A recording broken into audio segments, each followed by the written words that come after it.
Tu es vie et amour, la lumière dans les ténèbres, notre espoir. Tu répares tous les cœurs qui sont brisés. Dieu, tu es bon. Par ton souffle qui est en nous, nous élevons nos voix, élevons nos voix. Par ton souffle qui est en nous, nous élevons nos voix vers toi seul.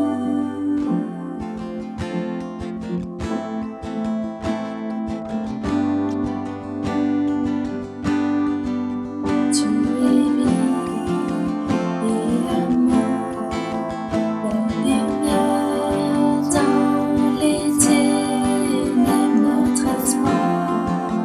Tu répares tous les cœurs qui sont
Tu as transformé mes pleurs en danse. Je souris à nouveau car j'ai la joie.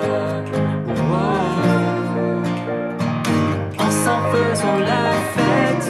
Allez, lançons des cris de joie pour lui. Allons-y tous ensemble. Louons le roi car il est bon. Jésus m'a donné une joie qui persistera jamais. Alors je te loue, Seigneur, car tu es bon. Jésus m'a donné une joie qui persistera jamais. Alors je te loue, Seigneur, car tu es bon. Tu changes ma tristesse en allégresse. Tu prends ma douleur, la changes en joie. Je veux chanter, je veux danser, et je crierai de joie. Tu changes ma tristesse en allégresse. Tu prends ma douleur, la changes en joie. Je veux chanter, je veux danser, et je crierai de joie. Tu changes ma tristesse en allégresse. Tu prends ma douleur, la changes en joie. Je veux chanter, je veux danser, et je crierai de joie. Jésus m'a donné une joie qui persistera jamais. Alors je te loue, Seigneur, car tu es bon. Jésus m'a donné une joie qui persistera jamais. Alors je te loue, Seigneur, car tu es bon. Jésus m'a donné une joie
toutes nos larmes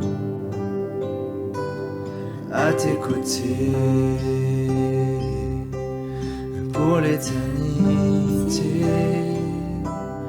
Nous verrons notre Seigneur face à face. Tous nos fardeaux disparaissent dans sa présence. Tous nos trophées sont placés à ses pieds.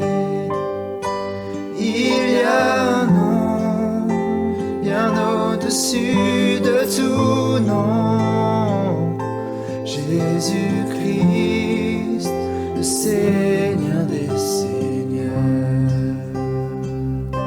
Toutes nos louanges t'appartiennent pour l'éternité. Dieu trois fois saint, nous voulons t'adorer.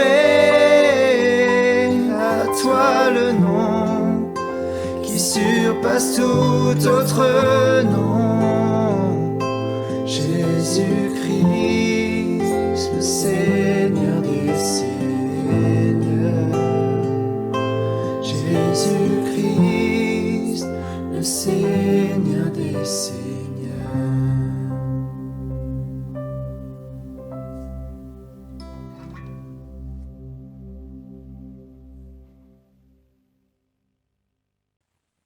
Bonjour à tous, bienvenue à ce nouveau culte. Et sans plus tarder, je vous invite à commencer par une prière. Merci Seigneur pour cette nouvelle semaine que tu nous accordes. Merci bien de nous permettre de louer ensemble, que vraiment nous puissions bien tous ensemble, même si dans des lieux différents, être unis de cœur et élever ensemble ton nom, élever ton grand nom. Que Seigneur, tu puisses disposer le cœur de chacun et que ce temps de louange puisse être une bulle d'évasion centrée sur toi. C'est ainsi que nous prions au nom de ton Fils Jésus-Christ. Amen. Louons ensemble pour commencer le nom de celui qui est venu du ciel sur la terre pour sauver chacun d'entre nous.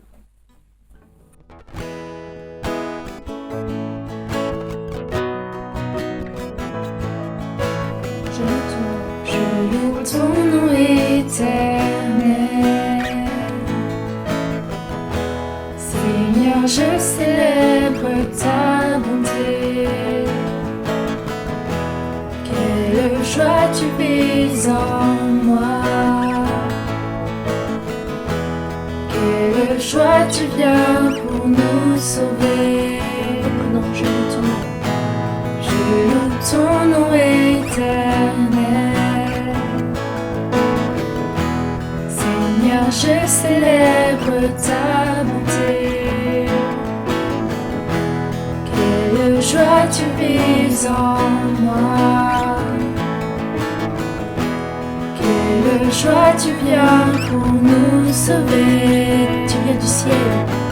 Tu viens du ciel sur la terre. Montrer la voie de la terre à la croix, payer pour moi de la croix jusqu'au tombeau et du tombeau jusqu'au ciel. Je loue ton nom éternel. Je loue ton nom éternel. Je loue ton nom éternel. Seigneur, je célèbre ta bonté. Quelle joie tu vis en moi. Quelle joie tu viens pour nous sauver. Tu viens du ciel sur la terre, montrer la voie de la terre à la croix. Payé pour moi de la croix jusqu'au tombeau et du tombeau jusqu'au ciel. Je loue ton nom éternel.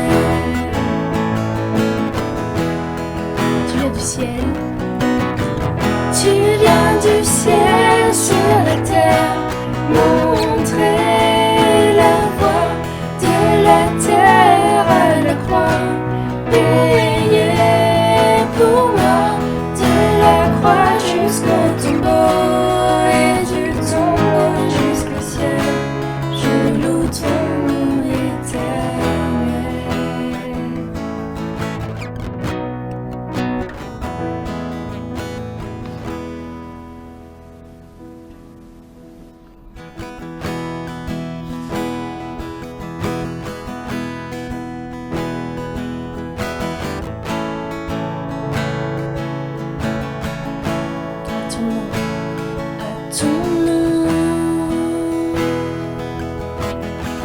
Le monde vacille et s'effondre à ton nom.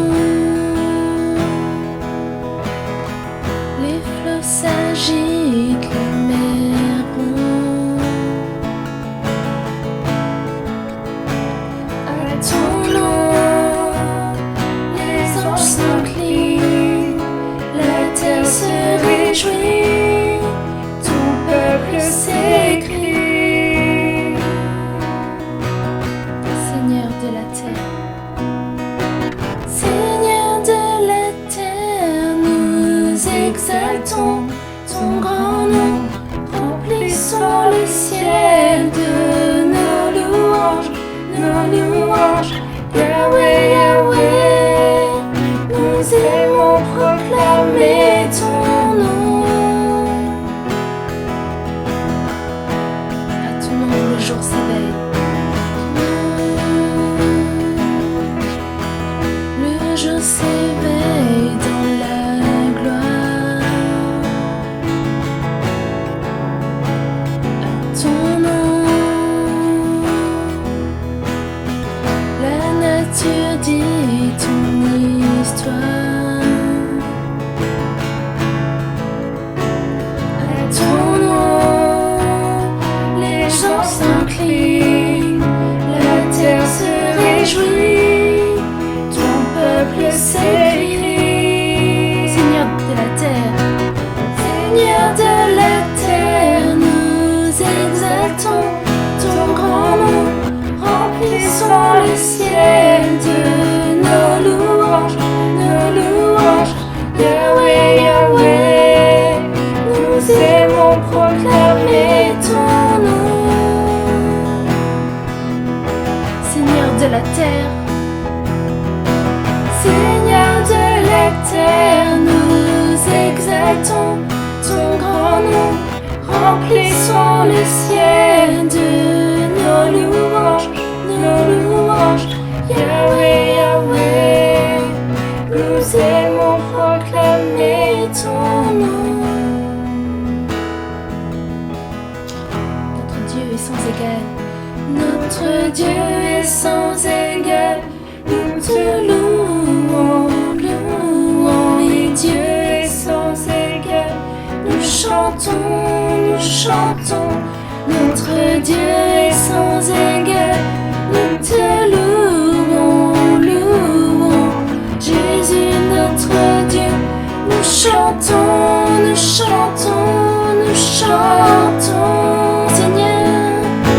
Seigneur de la terre, nous exaltons ton grand nom, remplissons le ciel de nos louanges, Yahweh, Yahweh, nous aimons proclamer ton nom.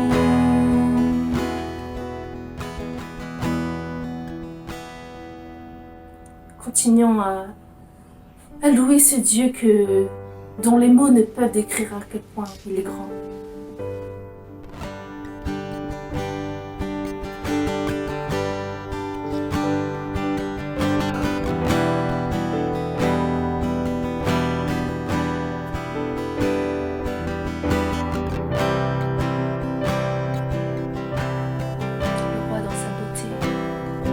Le roi dans sa beauté,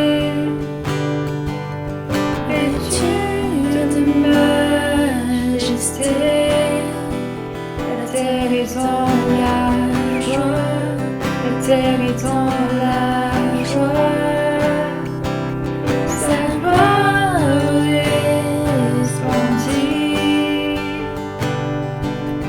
l'obscurité s'enfuit au son de sa voix, au son de sa voix. Combien Dieu est grand, chantons-le.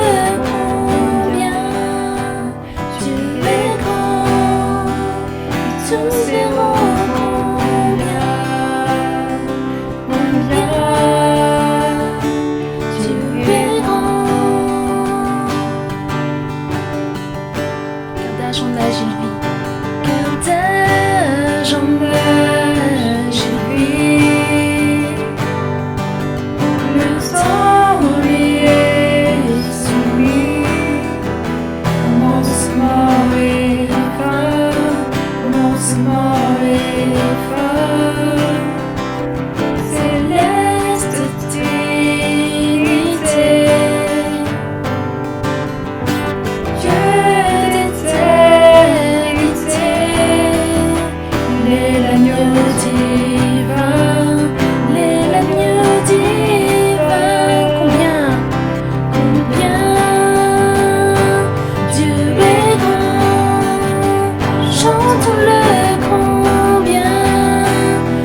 que nous puissions apprendre à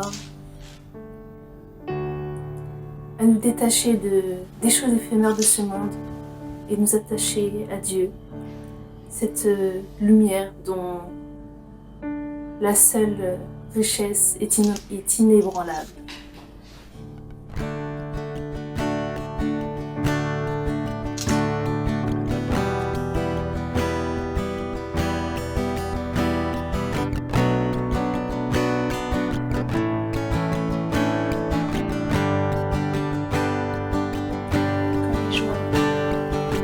Quand les joies éphémères disparaissent, quand les doutes envahissent mon cœur, rien n'est comme le souffle de ta voix.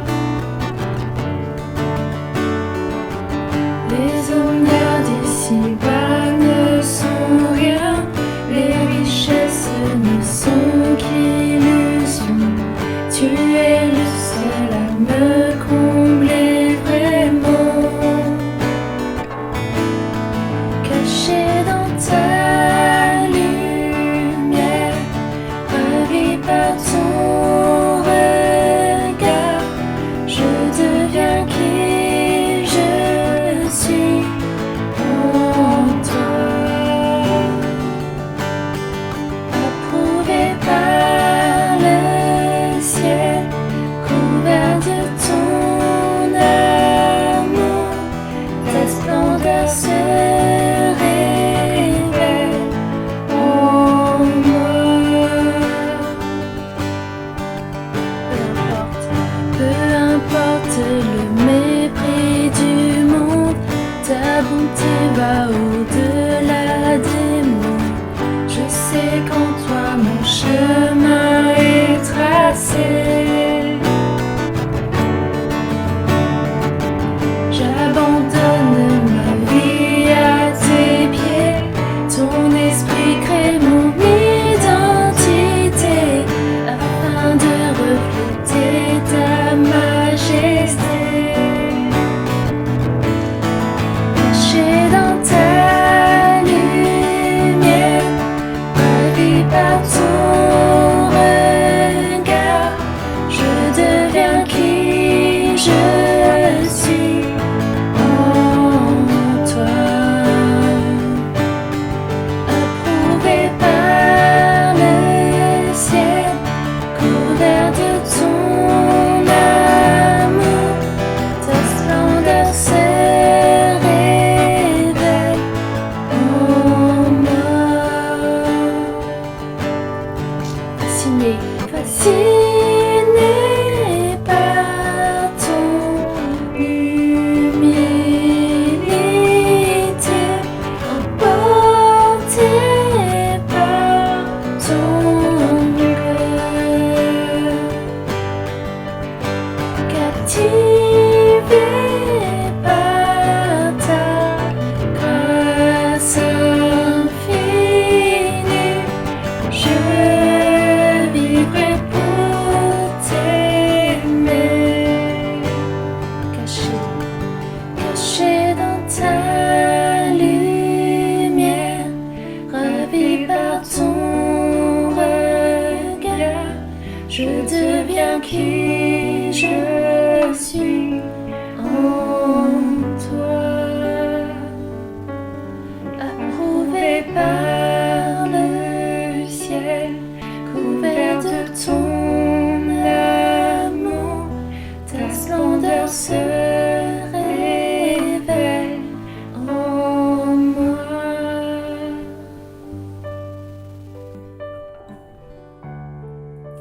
Oui, Seigneur, vraiment que nous puissions nous centrer sur toi et ô combien cette année nous a prouvé à quel point les choses les choses de ce monde sont éphémères. Et vraiment, toi seul dure pour l'éternité. Et vraiment, aide-nous à centrer nos vies sur toi, à nous focaliser sur toi et n'être attachés qu'à toi, Seigneur. Vraiment que tu puisses également garder le reste de ce culte entre tes mains, que tu puisses permettre d'être attentif aux paroles de Loïc et que tu puisses inspirer chacun de ces mots. Garde ce temps de culte qui reste entre tes mains et c'est ainsi que nous prions au nom de ton Fils Jésus-Christ. Amen.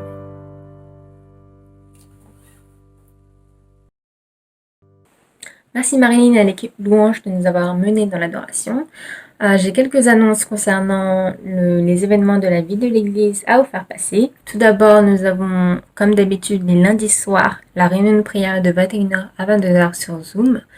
Si vous êtes libre à ce créneau et que vous avez envie de prier pour les autres ou pour vous-même, je vous invite à y participer. Ensuite, mercredi 17 mars, nous aurons la première séance de livres ouverts dirigée par notre pasteur Loïc Salin. C'est une version 2.0 des études bibliques qu'on a l'habitude d'avoir. Ce sera une occasion pour vous de partager la parole avec des frères et sœurs et de découvrir ce nouveau format.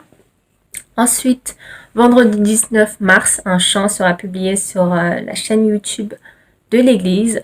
Si vous avez besoin d'une nouvelle chanson pour accompagner vos trajets ou à écouter pendant que vous travaillez, n'hésitez pas à aller jeter un coup d'œil. Et samedi, nous avons les groupes de jeunes, 15h pour le groupe Daniel et 21h pour le groupe Jacob. Dimanche prochain, nous aurons un nouveau culte à partir de 13h15 comme d'habitude, toujours en ligne, avec à la présidence ma sœur Esther Hu et au message notre sœur Tata Shopping. Je vais maintenant laisser la parole au pasteur Loïc Salin qui va nous apporter un message sur le deuxième signe d'un chrétien, à savoir la joie. Et je vous dis à tout à l'heure pour les annonces de fin. Tu viens du ciel sur la terre, montrer la voie de la terre. Grand nom, remplissons le ciel de nos louanges, Yahweh, Yahweh. Combien Dieu est grand, chantons-le. Dans ta lumière, ma vie par ton regard.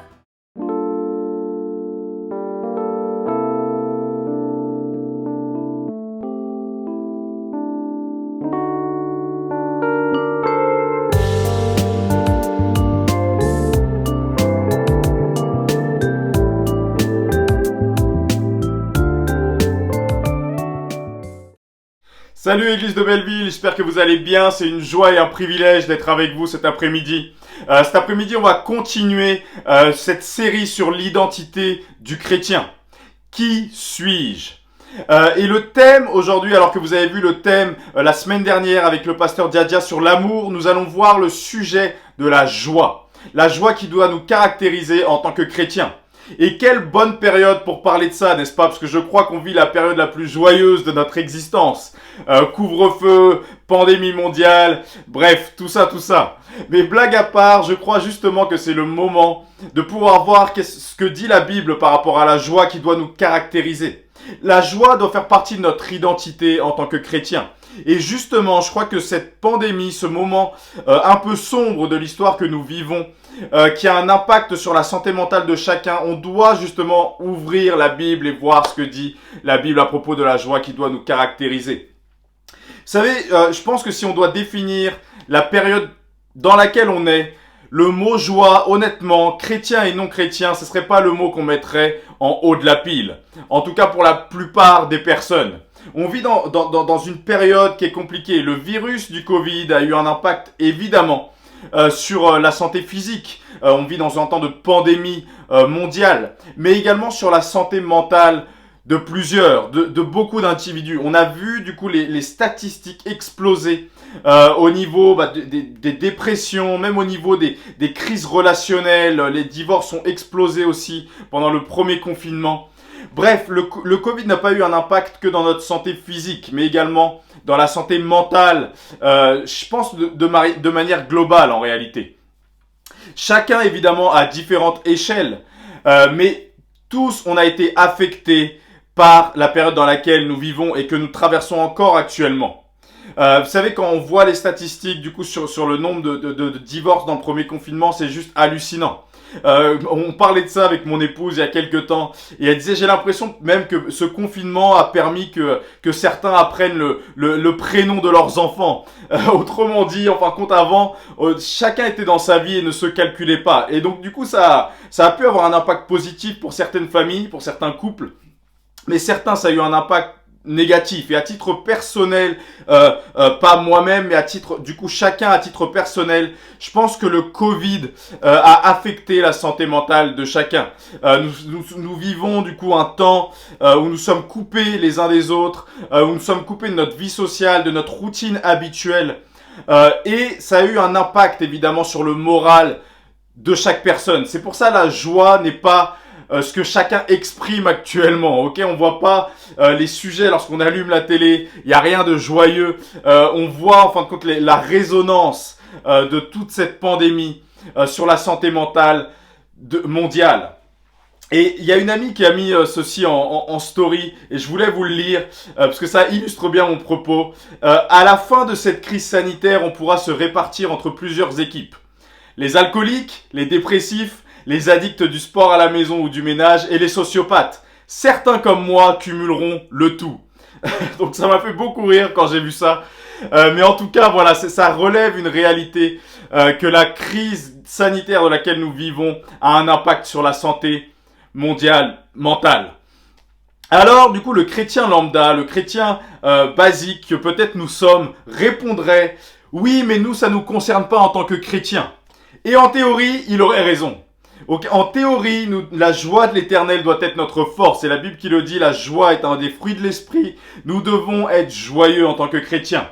Mais pourtant, il ne semble pas que nous soyons exclus de la population mondiale et que nous vivons une réalité autre en tant que chrétiens. En tout cas, c'est ce qu'on remarque. Et même si la France, dans le monde chrétien, en tout cas francophone, nous ne faisons pas beaucoup de statistiques outre-Atlantique, ils en font énormément, et justement, du coup, les statistiques révèlent que nous ne sommes pas exempts, et même avant le Covid, et le Covid a amplifié tout ça, d'une crise de santé mentale également.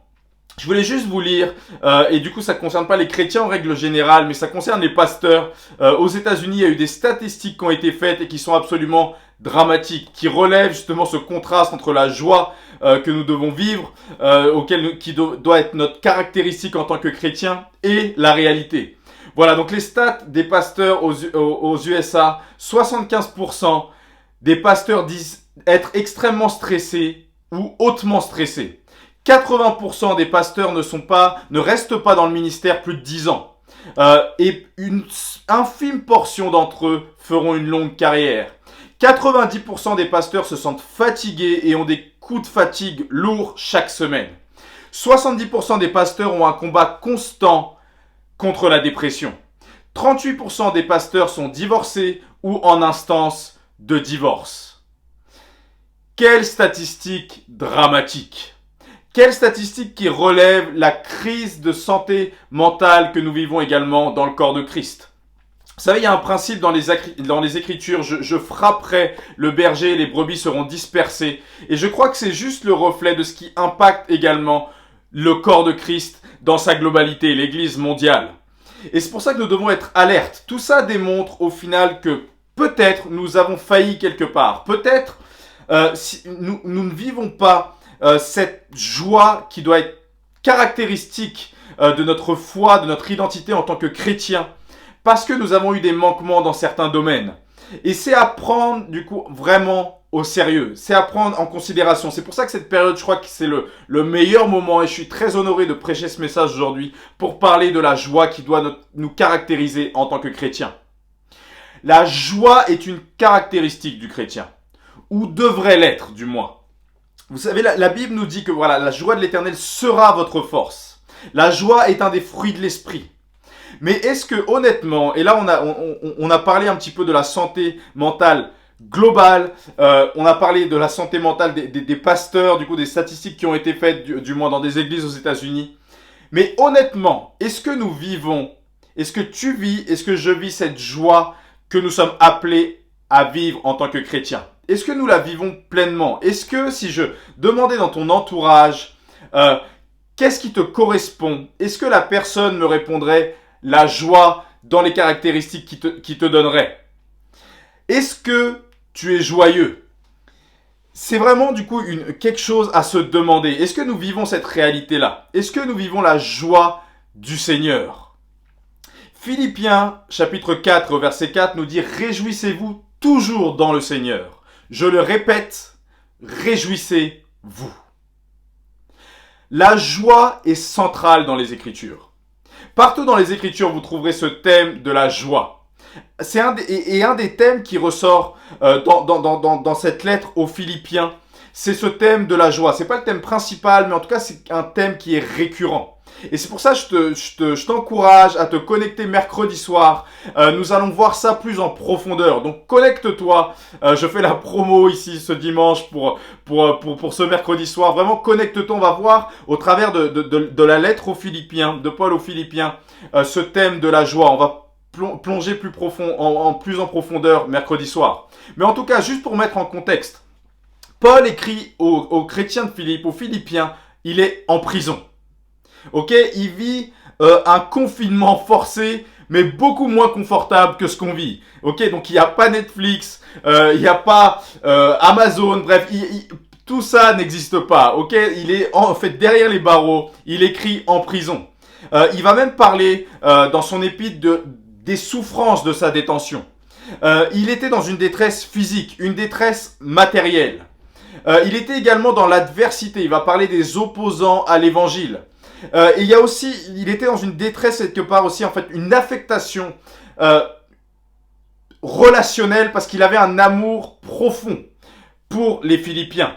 Et ces Philippiens-là traversent du coup un problème dans leur église, notamment au niveau de l'unité. Donc, en somme, Paul est dans une situation de sa vie où il est enfermé, où il est dans une détresse physique et matérielle, et je pense aussi psychologique, du coup, ça va avec.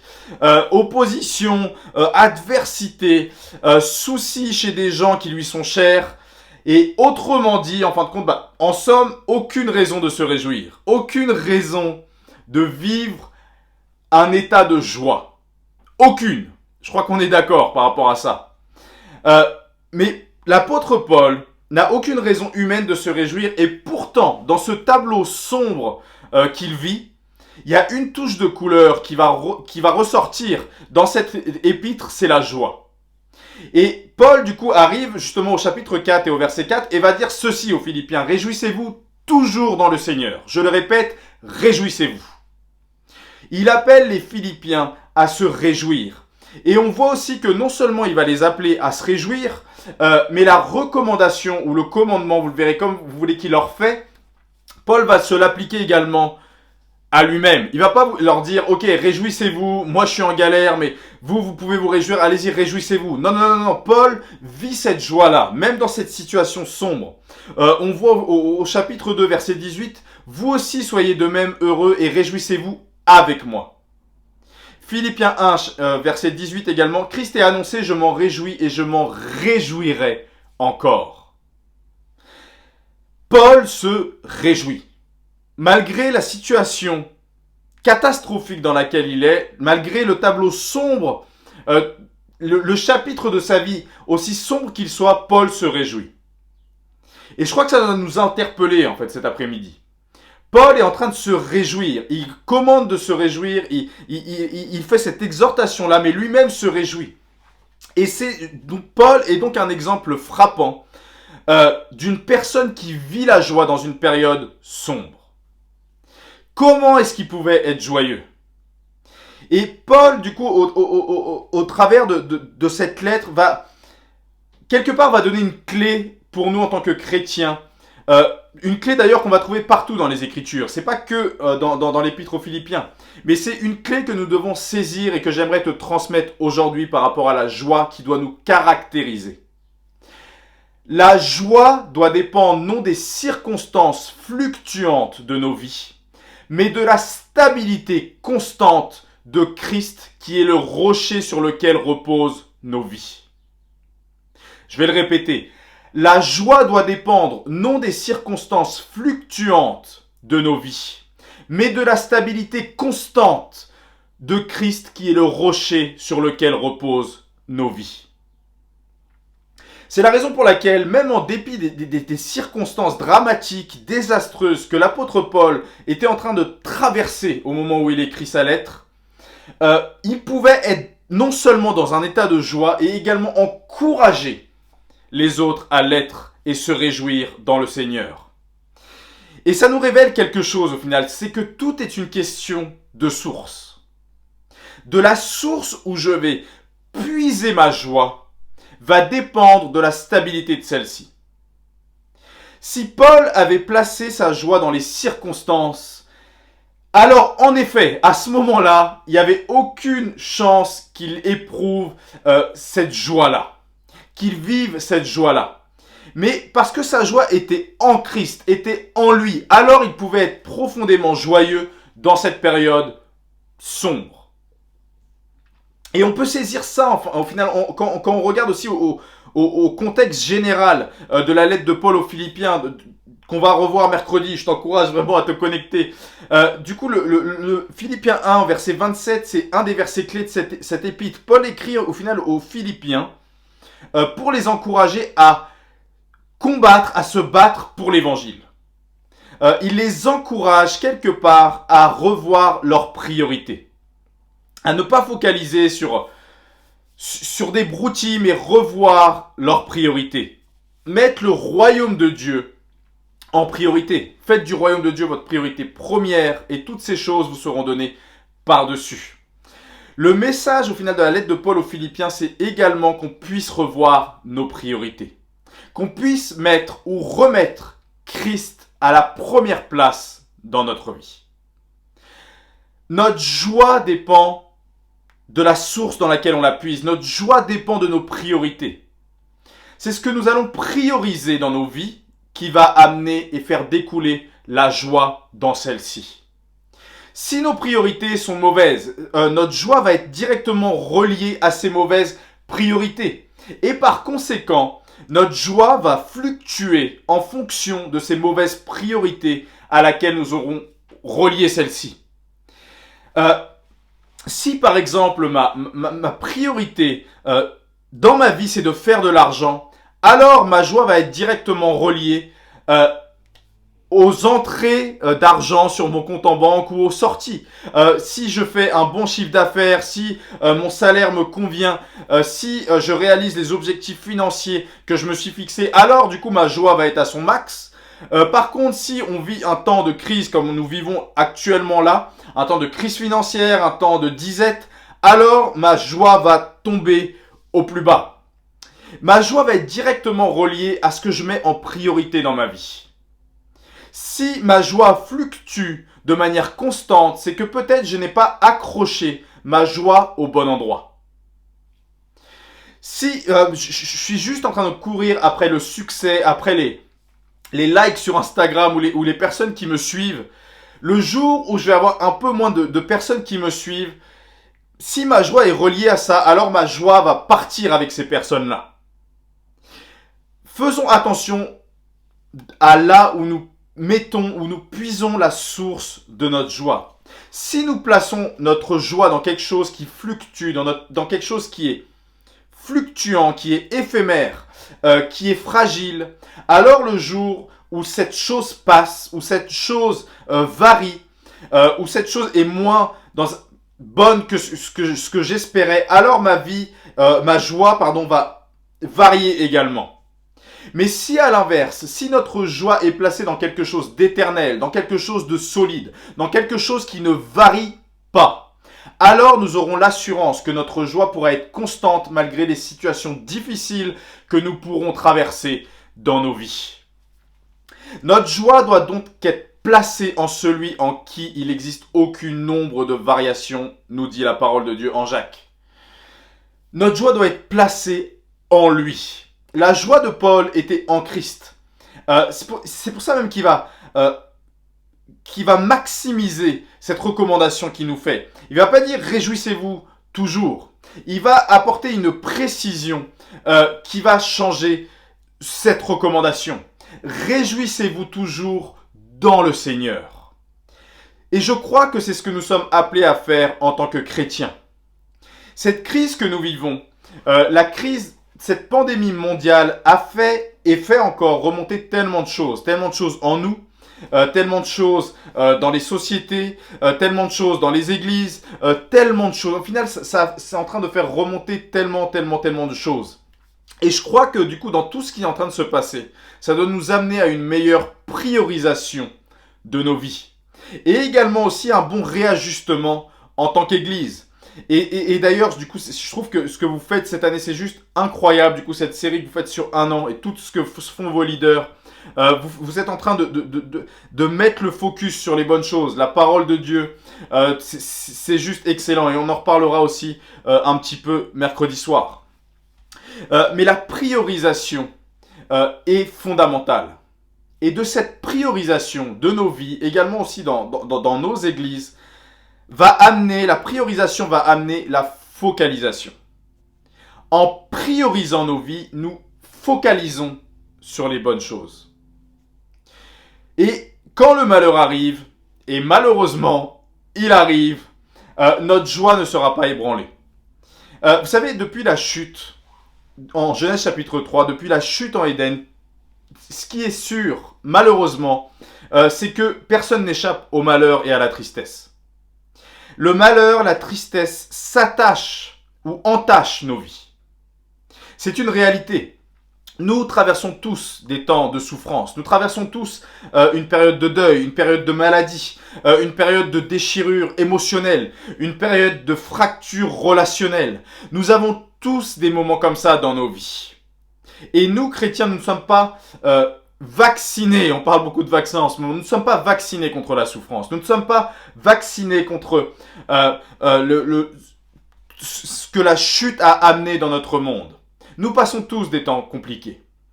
Nous ne sommes pas en dehors du monde. Et c'est pour ça, en fin de compte, que la joie et la joie à laquelle nous sommes appelés, la joie du Seigneur, n'est jamais le déni. Un chrétien peut être triste et affligé. Un chrétien peut passer un temps compliqué. Un chrétien peut passer par la souffrance physique et également aussi émotionnelle. Vous savez, ce genre de déclaration qu'un chrétien ne doit jamais être triste, un chrétien ne peut jamais être triste. Honnêtement, moi quand j'entends ça, je dis « Ah bon, mais alors du coup, expliquez-moi pourquoi le verset le plus court de la Bible, c'est « Jésus pleura ». Jésus était pris d'angoisse à Gethsémane et on pourrait continuer des heures avec tous avec des exemples bibliques sur la vie de Christ et autres. C'est pas vrai qu'un chrétien ne peut jamais être triste, ne peut jamais souffrir. Tout ça, c'est du déni. Tout ça, c'est essayer d'englober les situations dans lesquelles nous vivons par un espèce de positivisme niaiseux qui, au final, n'a aucun sens et qui est juste un déni. Mais c'est pas ça, en final, la joie du Seigneur. La joie du Seigneur, c'est quelque chose qui est beaucoup plus profond. C'est pour ça que, même dans une période sombre, même dans une période de tristesse profonde, même dans une période de coupure relationnelle, de déchirure émotionnelle, nous pouvons, tu peux expérimenter la joie du Seigneur dans ton cœur. Et c'est l'exemple de Paul. Paul, en fin de compte, il est au fond de sa cellule et Paul se réjouit. Et il dit, je me réjouirai encore. Et ça, c'est accessible pour nous. Ça, c'est ce qui doit nous caractériser. C'est quelque chose que nous devons aller chercher. C'est notre héritage. C'est un des fruits de l'esprit. La joie biblique est quelque chose de profond et non de superficiel. L'erreur que nous faisons souvent en tant que chrétiens, c'est confondre la joie et la jovialité. Je peux ne pas avoir le big smile sur mon visage. Je peux traverser une période un peu plus compliquée. Et je pense pas que Paul sautait de joie dans sa cellule et bondissait tous les jours en disant du coup à ses matons, je suis tellement heureux, merci pour cette nourriture que vous m'apportez, ce pain rassis et cette eau croupie. Je crois pas que Paul du coup était dans un état d'extase chaque jour, était dans la jovialité tous les jours. Honnêtement, je ne le crois pas, je ne le pense pas. Mais c'est pour ça qu'il faut bien discerner que la joie du Seigneur, la joie dans le Seigneur n'est pas la jovialité. Vous savez, la joie, il faut pas qu'on rentre dans une caricature et dans quelque chose d'un peu niaiseux, enfin quelque chose de niais un peu. Enfin, ça paraît méchant ce que je dis, mais Il faut vraiment bien le définir bibliquement afin qu'on ne rentre pas dans quelque chose ou un déni chrétien qui au final n'arrange rien au final et nous permet pas de saisir la joie que Dieu veut que nous vivons. Vous savez, la joie, c'est pas comme Monsieur Joyeux. Alors, je sais pas du coup si vous avez lu ça pendant votre enfance, ceux qui sont parents, je sais pas si vous lisez ça à vos enfants, mais il y a Monsieur un tel, Monsieur timide, Monsieur extraverti, enfin bref, du coup toute cette série-là de petits livres. Et dans cette série, il y a Monsieur Joyeux. Ok, donc Monsieur Joyeux, donc c'était un monsieur qui était joyeux, donc dessiné toujours les mêmes dessins. Et on voit dans cette histoire-là qu'il s'attachait à son chapeau. Il disait que son chapeau, quand il pleuvait, il l'enlevait pas parce qu'il était mieux qu'un parapluie. Quand il y avait du soleil, il l'enlevait pas parce que il était mieux qu'un parasol. Quelque chose d'un petit peu enfantin, d'un petit peu niais, on peut l'avouer, on peut se le confesser quand même du coup cet après-midi. Voilà, et puis il marche, et puis il y a des pâquerettes je crois, ou d'autres fleurs, et donc il les voit sourire, et lui sourit, bref, du coup tout un truc un petit peu, voilà, c'est Monsieur Joyeux. Et quand il rencontre, à un moment donné, donc il rencontre plusieurs personnages, il va rencontrer Madame Beauté. Donc il va lui dire bonjour, mais Madame Beauté, elle est un petit peu hautaine, c'est Madame Beauté quoi, du coup, et elle est un peu vexée, Madame Beauté, parce que Monsieur Joyeux ne lui tire pas sa révérence avec son chapeau. Madame Beauté, c'est pas n'importe qui, ok, donc quand on lui dit bonjour, il faut lui tirer une certaine révérence. Mais lui, en fin de compte, il ne le fait pas. Pourquoi? Parce que sous son chapeau, il a que 3 cheveux. Il a que 3 cheveux, mais au final, du coup, pour pas la vexer, à un moment donné, en fait, il va enlever son chapeau. Et elle sourit, ou elle rit, je me souviens plus très bien dans le livre. Elle sourit, mais elle sourit pas parce que... Elle sourit parce qu'elle se moque de lui en réalité. Ok, mais lui, en fin de compte, il pense que son sourire, ça reflète... En fait, il pense que c'est parce qu'il est frais, que c'est parce qu'il est ultra beau gosse. Et ce qui fait qu'il va continuer à soulever son chapeau lorsqu'il va croiser d'autres personnes pour obtenir justement un sourire. Donc lui se sent frais, mais les personnes se moquent de lui. En fait, il est heureux parce qu'il se croit frais, mais les gens sourient en le voyant parce qu'il a que 3 cheveux sur le crâne. Et la chute du coup de ce livre, ils vont lui dire chapeau Monsieur Joyeux. Qu'est-ce qu'on lit à nos enfants? Je vous pose la question, ok? C'est horrible. Ça, c'est pas la joie, ok? C'est pas la joie à laquelle on est appelé. C'est la tristesse même. Le pauvre, il a que 3 cheveux sur la tête. Lui, il se sent frais, il tire son chapeau et tout le monde se moque de lui. Et tout le monde se complaît dans une sorte de joie enveloppée sur quelque chose de vide. Qu'est-ce qu'on fait lire à nos enfants? Franchement, c'est un peu abusé quand je regarde ça. Mais la joie, c'est pas un cache-misère. C'est pas le chapeau de Monsieur Joyeux. C'est pas le déni. La joie de Dieu, c'est quelque chose qui est vraiment profonde. Et c'est quelque chose que nous devons saisir. C'est impossible d'être toujours jovial. D'ailleurs, Paul, il exprimait sa tristesse là. Nous ne sommes pas des ultra-optimistes. Nous ne sommes pas des Monsieur Joyeux. Ok? Mais par contre, même dans un temps difficile, nous avons l'accès à la joie du Seigneur et nous pouvons véritablement vivre cette joie. Mais malheureusement, c'est un fait, il faut qu'on réalise ça aussi, que nous sommes baignés dans une culture de Monsieur Joyeux aussi. Vous savez, sur les réseaux nous éduquent un peu à la Monsieur Joyeux. Les réseaux, on montre jamais nos mauvais côtés.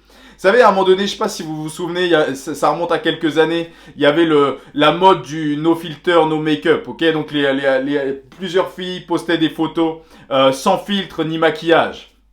Et très honnêtement, moi, sans filtre, sans maquillage, en tout cas, bref, je ne me maquille pas, vous l'imaginez bien, mais un petit peu, voilà, moi au réveil, etc. Franchement, moi, ça ressemble tellement pas à ce que ces filles voulaient nous faire croire. Et un jour, du coup, je l'ai pas posté sur Instagram, j'ai juste envoyé à mes contacts sur Snapchat. Je leur ai fait un vrai no filter, no make-up, ok? Je me suis réveillé le matin avec ma tête du matin, ma tête catastrophique, et j'ai envoyé un snap. J'ai dit, ça c'est un vrai no filter, no make-up. Et du coup, ma tête était juste catastrophique, donc ça a fait beaucoup rire. Mais vous voyez, c'est cette culture des réseaux aussi, ou même ce que les zones de soi-disant de vérité sont au final un gros fake. Nous ne montrons jamais réellement nos 3 cheveux. Et quand bien même, du coup, on verrait ces 3 cheveux-là, les personnes seraient capables de liker pour se moquer et nous, on penserait qu'ils nous valideraient. Et c'est pour ça qu'il faut juste être conscient de là où nous vivons, conscient de notre culture. Parce qu'on est façonné de plus en plus comme ça. Même si on ne vit pas notre meilleure vie selon les critères de ce monde, en Christ, on peut être beaucoup plus heureux que n'importe quel influenceur à Dubaï ou je ne sais quoi. En Christ, nous avons la capacité de vivre la joie, la vraie joie, avec un grand J. La joie du Seigneur est notre force. Vous savez, la joie n'est pas simplement la bonne humeur. La joie, c'est pas juste la jovialité, c'est beaucoup plus que ça, c'est beaucoup plus profond que ça. Et c'est pour ça d'ailleurs que Paul précise, en fin de compte, et que la Bible précise, ce n'est pas juste la joie, c'est la joie dans le Seigneur. C'est pas se réjouir, c'est se réjouir dans le Seigneur. La joie est même un des fruits de l'esprit. Ça veut dire que ce n'est pas quelque chose qui est toujours présent dans le naturel, mais c'est quelque chose que Christ nous a acquis dans le spirituel. C'est pas quelque chose que nous pouvons vivre tout le temps dans le naturel, mais c'est quelque chose qui a été acquis à la croix de Golgotha dans le spirituel une fois pour toutes. Nous avons accès à la joie du Seigneur. Alors j'aimerais juste te donner 3 conseils et ensuite du coup 6 choses à éviter si tu as de joie. Donc 3 conseils pour comment vivre la joie très rapidement, le temps passe. Comment vivre la joie du Seigneur. Le premier conseil que je te donnerais, c'est sortir de la prison du passé. Sortir des déceptions que tu as pu avoir, des blessures que tu as pu avoir dans ton passé, de la nostalgie aussi du passé. Parfois on est dans le c'était mieux avant. Ok, le monde d'avant, voilà, est-ce qu'on va retrouver le monde qu'il y avait avant Covid, etc. Peut-être pas, mais il faut sortir de ce qu'on a vécu avant pour pouvoir rentrer pleinement et vivre la joie du aujourd'hui. Donc, premièrement, sortir de la prison du passé. Deuxièmement, choisir de se réjouir. Premièrement, sortir de la prison du passé. Deuxièmement, choisir de se réjouir. La joie est un choix. Hébreux 12, verset 2. Gardons les yeux fixés sur Jésus qui nous a ouvert le chemin de la foi qui porte à la perfection. Parce qu'il en avait vu la joie qui lui était réservée. Il a enduré la mort sur la croix en méprisant la honte attachée à un tel supplice. Et désormais il siège à la droite du trône de Dieu. La joie est un choix. Ne pas se laisser affecter autant par les circonstances présentes. On se croit malheureux parce qu'on n'a pas ce qu'on veut. C'est le mensonge qu'on croit tous. Je ne peux pas être heureux parce que j'ai pas ce que je veux. 1 Timothée 6, au verset 6, Paul va dire à Timothée, la véritable foi en Dieu est en effet une source de richesse quand on sait être content avec ce qu'on a. Choisir de se réjouir, choisir de se contenter, d'être reconnaissant pour ce que j'ai et de me réjouir de ce que j'ai et non d'être toujours dans l'expectative de ce que je veux avoir. Je dirais également dans le présent, du coup, choisir aussi d'aimer le processus et non seulement l'accomplissement. Parfois, on est tellement focalisé sur l'accomplissement d'une chose qu'on va se réjouir que quand elle va arriver. Mais apprenons à nous réjouir également du processus qui mène à cette chose. Aimer le processus et non seulement l'accomplissement. Donc sortir de la prison du passé, choisir de se réjouir et bénir ton avenir, se parler à soi-même, parler également sur notre futur, déclarer des bonnes choses. La Bible dit, je connais les projets que j'ai formés sur vous, dit l'Éternel, des projets de paix et non de malheur, afin de vous assurer un avenir et de l'espérance. Commençons vraiment à déclarer des bonnes choses, à bénir notre avenir, ne pas dire, en fin de compte, demain ça va être la catastrophe. Ne pas se soucier du lendemain, la Bible nous dit, chaque jour suffit sa peine, mais bénissons notre lendemain. Ne soyons pas dans un pessimisme un peu râleur, franco-français. Vraiment, du coup, bénissons notre avenir. Sortir de la prison du passé, choisir de se réjouir, bénir son avenir.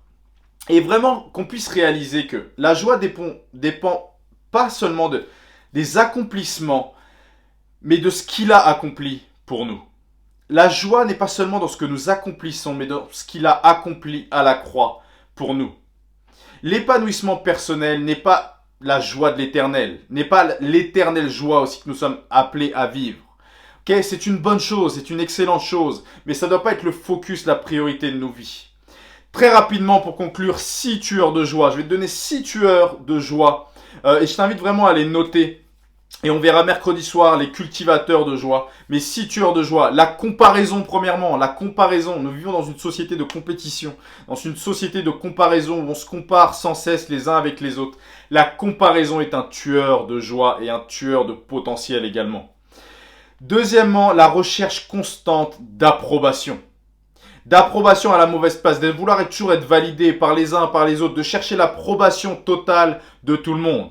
Christ ne l'avait pas. Tu ne l'auras pas non plus. Fais juste ce que Dieu te demande de faire. Fais juste ce que Dieu t'appelle à faire. Donc, premier tueur de joie, comparaison. Deuxième, la recherche constante d'approbation et l'approbation à la mauvaise place. Troisièmement, une mauvaise focalisation. C'est ce qu'on a vu du coup pendant ce message-là. Se disperser, focaliser trop sur les circonstances actuelles. Donner de mauvaises priorités à ma vie. Quatrièmement, une recherche constante de satisfaction. La vie n'est pas seulement une succession de satisfactions émotionnelles. Nous ne pouvons pas vivre dans nos émotions un état de satisfaction perpétuel et quotidien. Nous le vivrons, mais ce n'est pas encore maintenant. Donc la recherche constante de satisfaction émotionnelle peut être également un tueur de joie. Le manque de considération, ce que je viens de dire juste avant, reconnaître, considérer ce que j'ai dans mes mains, avoir une attitude de gratitude, vraiment considérer ce que j'ai et non pas être toujours dans la volonté d'avoir ce que je n'ai pas. Sixième tueur de joie, une course à la performance. La course à la performance constante. La compétition quelque part. Du coup, juste toujours être dans la performance, dans ce que j'accomplis, vous voyez toutes ces choses-là, la course à la performance. Donc la comparaison, recherche d'approbation, mauvaise focalisation, recherche constante de satisfaction émotionnelle, manque de considération de ce que j'ai et une course constante à la performance. Je voudrais juste conclure avec ceci. La Bible nous dit que la joie du Seigneur est notre force. Vous savez, il y a un passage dans les Écritures où Habakkuk, du coup, va dire « Toutefois, je veux me réjouir en l'Éternel. Je veux me réjouir dans le Dieu de mon salut. L'Éternel, le Seigneur, est ma force. Il rend mes pieds semblables à ceux des biches. Il me fait marcher sur les lieux élevés. » Vous lirez, du coup, le livre d'Habakkuk qui est pas très long. Mais en fin de compte, ce que dit le prophète, c'est en dépit des détresses à venir, dont d'ailleurs ça obsédait la pensée du prophète Habakkuk. Mais la foi de cet homme-là, de ce prophète, va reprendre le dessus et va bannir totalement l'inquiétude. Il va se réjouir dans le Seigneur. Il va choisir de se réjouir dans le Seigneur. Et quand il déclarait quelque part, quand tout aura disparu ici-bas, mon Dieu, lui, il restera toujours présent. Je veux me réjouir dans le Dieu de mon salut. Il rend mes pieds semblables à ceux des biches. Vous savez, ce qui est fort, du coup, et faut remettre ça dans le contexte géographique. En Israël, du coup, il y a des montagnes qui sont très abruptes et il y a certaines biches, là où le pied humain ne peut pas monter, certaines biches, elles, arrivent du coup à grimper. Et c'est ça, en fin de compte, qu'est en train de faire référence le prophète Habakkuk. Je crois que peut-être dans ta vie, tu as une montagne de difficultés devant toi, une montagne d'opposition, une montagne d'adversité, une montagne peut-être de choses qui te paraissent juste humainement impossibles. Réjouis-toi en Dieu. Je t'encourage vraiment aujourd'hui à faire comme Habakkuk. Ne laisse pas les circonstances t'alourdir. Rendre tes pas lourds et juste focaliser sur cette montagne d'impossibilité. Mais juste rentre dans la joie du Seigneur, réjouis-toi en lui et laisse-le rendre tes pieds semblables à ceux des biches, te faire marcher sur les lieux élevés, te faire grimper sur ce qui est humainement impossible. Et ça commence par la joie. Nous ne sommes pas dans une période qui est facile, mais Dieu nous appelle à se réjouir en lui. Il n'existe aucune ombre de variation en lui. Alors que les circonstances de nos vies, les circonstances de notre monde sont fluctuantes, lui est stable, lui ne change pas. En lui, nous pouvons puiser toute notre joie. Seigneur, je te prie, Seigneur, pour chacun qui est connecté ici présent, je te prie de le bénir, Seigneur, et qu'il puisse expérimenter pleinement ta joie. Tu dis dans ta parole, Seigneur, que ta joie est notre force. Seigneur, à celui qui est à bout de force aujourd'hui, que ta joie, Seigneur, puisse envahir son cœur et que tu puisses rendre ses pieds semblables à ceux des biches et le faire marcher sur les monts élevés, sur les monts de difficulté, sur les monts d'adversité, sur les monts d'opposition et qu'il puisse les grimper avec la joie de l'Éternel qui le pousse. Merci Seigneur pour la joie que tu mets en nous. Merci pour la joie que tu nous as acquise à la croix. Merci Seigneur parce que les circonstances peuvent changer mais toi tu ne changes pas et nous pouvons toujours nous réjouir en toi et en toi seul. Dans le nom de Jésus je t'ai prié. Amen. Que Dieu vous bénisse, passez une bonne après-midi et on se voit mercredi soir. Soyez bénis les amis. Merci Pasteur Loïc Salin pour ton message sur la joie qui est un des signes qui nous distingue en tant qu'enfants de Dieu. Merci encore. Et pour compléter les annonces de tout à l'heure, les cours de base ont commencé cette semaine, mais les inscriptions restent ouvertes sur le site de l'église dans la rubrique annonces. Et pour rappel, toutes les annonces que je vous passe sont disponibles sur le même site, epcp-cf.fr. Et si ce n'est pas encore fait, je vous invite à vous abonner aux pages Instagram de l'église et des groupes pour rester connectés. Sinon, vous pouvez rejoindre les membres de l'église sur le serveur Discord. Et pour y rejoindre, il faut juste scanner le QR code qui se trouve sur l'écran. Et pour finir, si vous avez un témoignage ou des sujets de prière à partager, n'hésitez pas à les envoyer au comité@epcp-cf.fr. Et c'est tout pour moi, bonne semaine à tous, à la semaine prochaine. Et oui, il n'y aura pas étude biblique ce mercredi et il n'y aura sûrement plus étude biblique les semaines après. Mais vous inquiétez pas, ça n'a pas disparu, c'est juste qu'on a décidé de transformer ce format et ce nouveau format s'appelle Livre ouvert. Mais vous allez me dire concrètement qu'est-ce que ça change par rapport à l'étude biblique. Alors tout d'abord, ça ne va durer qu'1 heure au lieu d'1h30. On sait que pour certains c'est contraignant de devoir libérer et de se connecter 1h30 par-ci, 1h30 par-là. Donc on a voulu s'adapter aux conditions actuelles. Deuxièmement, pendant ces séances-là, on aura tout d'abord 20 minutes où un enseignant ou un pasteur viendra juste lire et étudier en fait le passage en profondeur. Et nous aurons 40 minutes ensuite où on pourra prendre la parole pour discuter, pour débattre ou même pour avoir un moment de questions-réponses. Et troisièmement, ces formats-là, ils ne seront pas réguliers, ça ne sera pas tous les mercredis à 21h ou peu importe, ça ne sera pas chaque semaine, mais ça sera des événements un peu plus ponctuels. Donc la prochaine réunion livre ouvert aura lieu le 17 mars avec Loïc Salin. On vous donnera sur les réseaux l'heure exacte avec le texte à lire, peut-être en amont. Et en tout cas, je vous invite tous à venir, que vous soyez des personnes qui connaissent très bien la Bible ou pas du tout, tout le monde est le bienvenu. Même si vous venez, vous n'avez pas de caméra, c'est pas grave, vous ne souhaitez pas parler, vous pouvez juste assister ou du moins écouter. Et au contraire, si vous voulez venir participer, vous êtes aussi les bienvenus. Donc je vous encourage vraiment à tous venir. Ce sera un moment super enrichissant et je pense qu'on va tous en sortir grandis. Donc voilà, on se retrouve le 17 mars.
Ce jour viendra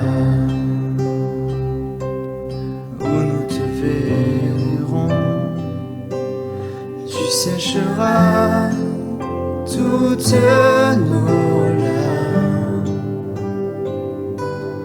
à tes côtés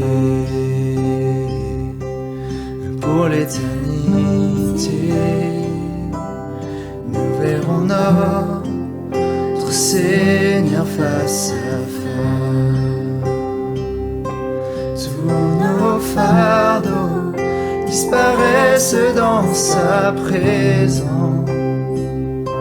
Tous nos trophées sont placés à ses pieds. Il y a un nom bien au-dessus de tout nom, Jésus-Christ, le Seigneur des Seigneurs. Toutes nos louanges t'appartiennent pour l'éternité. Dieu trois fois saint, nous voulons t'adorer. À toi le nom qui surpasse tout autre nom, Jésus-Christ,